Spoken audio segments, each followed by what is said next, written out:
दिल्ली के वसंत विहार थाने पर आज कुसुमपुर पहाड़ी की महिलाओं ने प्रदर्शन किया। जी हां, दिल्ली में नशे का कारोबार और नशा करने वालों की भरमार है।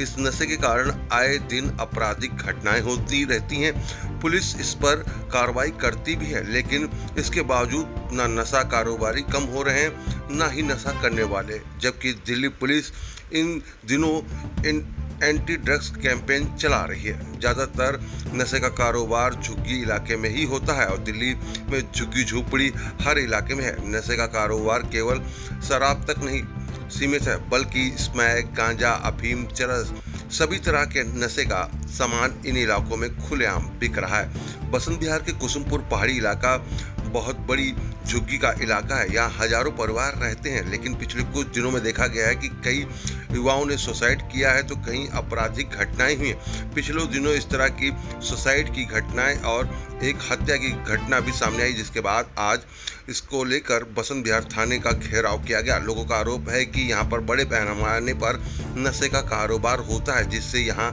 के युवाओं में नशे की लत लग गई है। जिसके बाद पुलिस ने कार्रवाई करते हुए बड़ी संख्या में शराब पकड़ी, लेकिन उसके बावजूद भी लगातार नशे का कारोबार हो रहा है। लाडूसराय के निगम पार्षद राजू चौधरी भी इस मार्च में शामिल हुए, क्योंकि महिलाओं ने 5 किलोमीटर लंबा ये मार्च जो है कुसुमपुर पहाड़ी से लेकर वसंत विहार तक का निकाला, जिसकी हम तस्वीरें दिखा रहे हैं। थाने पर घेराव किया।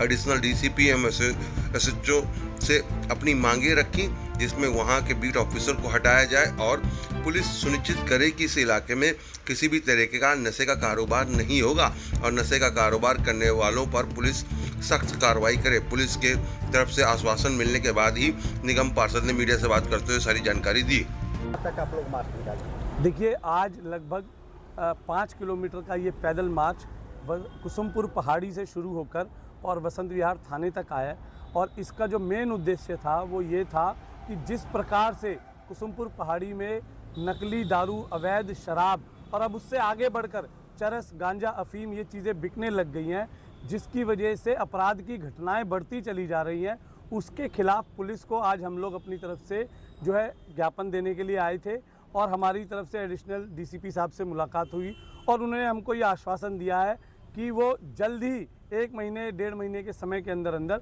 वहाँ पूरा जड़ से नशे के जो अवैध व्यापार चल रहा है उसको ख़त्म कर देंगे। पिछले दिनों में कुसुमपुर पहाड़ी में देखा गया है कि कई लोगों ने सुसाइड किया है, कई आपराधिक घटनाएं हुई हैं, तो क्या मानते हैं कि इसका कारण नशा ही है? नहीं, मैं उसको सुसाइड नहीं मानता हूँ। वो एक सिस्टमेटिक तरीके से की गई हत्या है। आप ये देखिए, गरीब घर के बच्चों को पहले फ्री में नशा दिया जाता है, उनको नशे की लत लगाई जाती है। जब उसको नशे की लत लग जाती है, फिर उसको जो है चोरी करने पे, डकैती डालने पे, अपराध करने पे मजबूर किया जाता है ताकि वो पैसा लाए और नशा खरीद सके।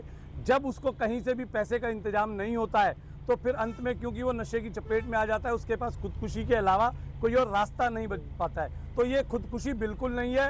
ये जो लोग वहाँ पर नकली नशा बेच रहे हैं, उनके खिलाफ हम लोगों ने यही कहा है कि कल्पेबल होमिसाइड का मुकदमा दर्ज होना चाहिए।